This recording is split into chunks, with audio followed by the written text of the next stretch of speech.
बच्चों, आज के इस वीडियो में हम पढ़ेंगे प्रश्नावली 4.2 के उदाहरण। देखिए, सबसे पहले एक समीकरण को जब हल करते हैं तो क्या करते हैं। एक संतुलित समीकरण की स्थिति में बच्चों हमें जब समीकरण दिया हुआ रहता है, हमें पता है कि समीकरण के बीच में बराबर का चिन्ह और उसके जो दोनों पक्ष है, लेफ्ट हैंड साइड और राइट हैंड साइड, इन दोनों पक्षों में कोई सी भी समान संख्या जोड़ी जाए या घटाई जाए अथवा गुणा किया जाए या भाग किया जाए तो समान संख्या होने पर इनमें कोई फर्क नहीं पड़ता। अपन उदाहरण लेके देखेंगे। देखिए, पहले अपन एक समीकरण लेवें, x + 2 है, ठीक है, x + 2 = 4। ये आपका एक संतुलित समीकरण है। बराबर के दोनों पक्ष यानी ये लेफ्ट हैंड साइड और ये राइट हैंड साइड बराबर है। अब देखिए, दोनों पक्षों में एक ही संख्या जोड़ें तो देखिए मैं जोड़ रहा हूँ, ये इसकी लेफ्ट हैंड साइड और ये है राइट हैंड साइड। मैं दोनों में 3-3 जोड़ रहा हूँ। समान संख्या जोड़िए दोनों में तो देखिए क्या होता है, x + 5 = 7। यानी समान संख्या जोड़ने पर कोई फर्क नहीं पड़ता है, वो समीकरण समान ही रहता है, ठीक है। ऐसे ही आप देखिए, दोनों पक्षों में से एक ही संख्या घटाएं। जैसे अब मैं देख रहा हूँ, इन दोनों में से 2-2 घटाऊंगा दोनों तरफ से, तो देखिए क्या होता है, x + 2 और इधर 4 है, तो मैं दोनों में से 2-2 घटा रहा हूँ, तो घटाने पर ये 0 हो जाएगा। तो मान क्या आएगा, x = 4 में से 2 गए 2। ये भी एक समीकरण है, x = 2। तो दोनों तरफ से समान संख्या घटाने पर भी कोई फर्क नहीं पड़ता। दोनों पक्षों को एक ही संख्या से गुणा करें। देखिए आप, जैसे ये समीकरण है और दोनों पक्षों को मान लो आप 4 से गुणा कर दें तो कोई फर्क नहीं पड़ेगा। 4x + 2 = 16। समझ रहे हैं। और इसी प्रकार दोनों पक्षों को एक ही संख्या से भाग दे तो संतुलन में कोई परिवर्तन नहीं होता, यानी संतुलित रहते हैं ये, अर्थात लेफ्ट हैंड साइड और राइट हैंड साइड का मान है वो समान रहता है।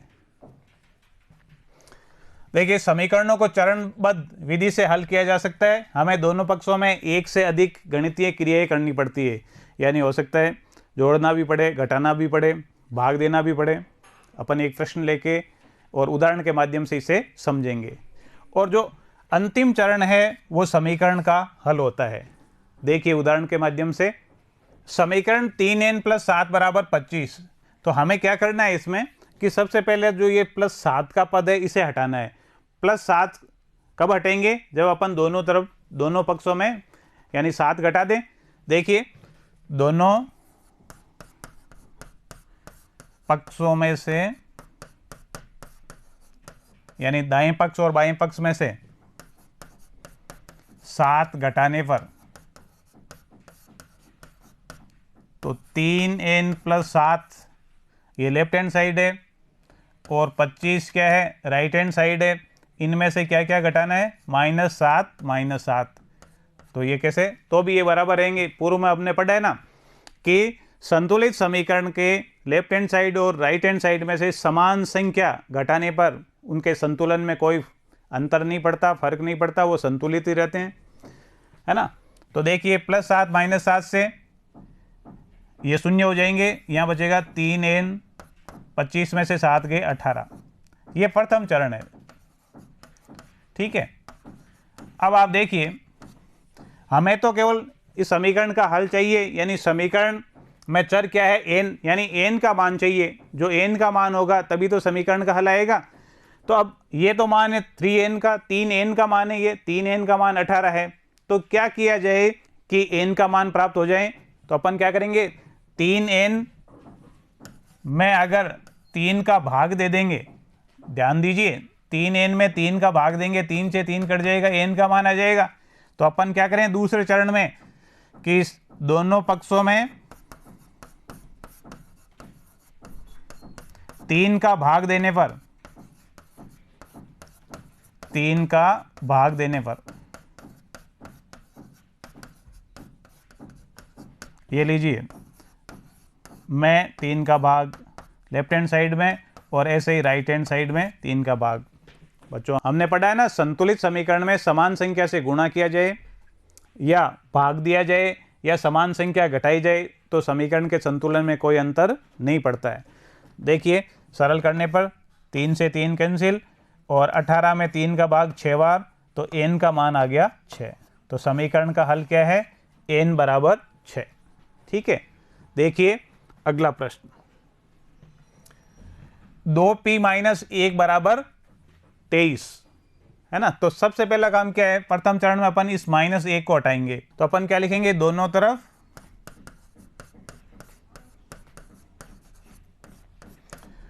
+1 जोड़ने पर। ठीक है, तो देखिए 2p माइनस 1 और 23, यही तो है left hand side right hand side. अब दोनों तरफ +1 यानी एक एक जोड़ दिया है।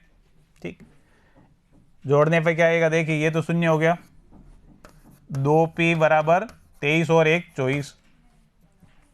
ये 2p का मान है 24।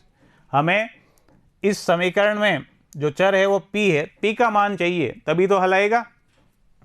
तो क्या करें कि p का मान आ जाए, तो अपन क्या करेंगे, 2p में 2 का भाग देंगे तो 2 से 2 कैंसिल आ जाएगा और p का मान आ जाएगा।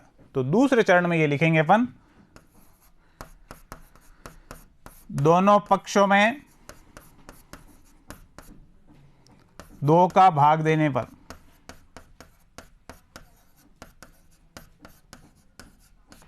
तो देखिए 2p बराबर 24, किसका भाग देना है, 2 का, तो 2 का भाग दे दिया।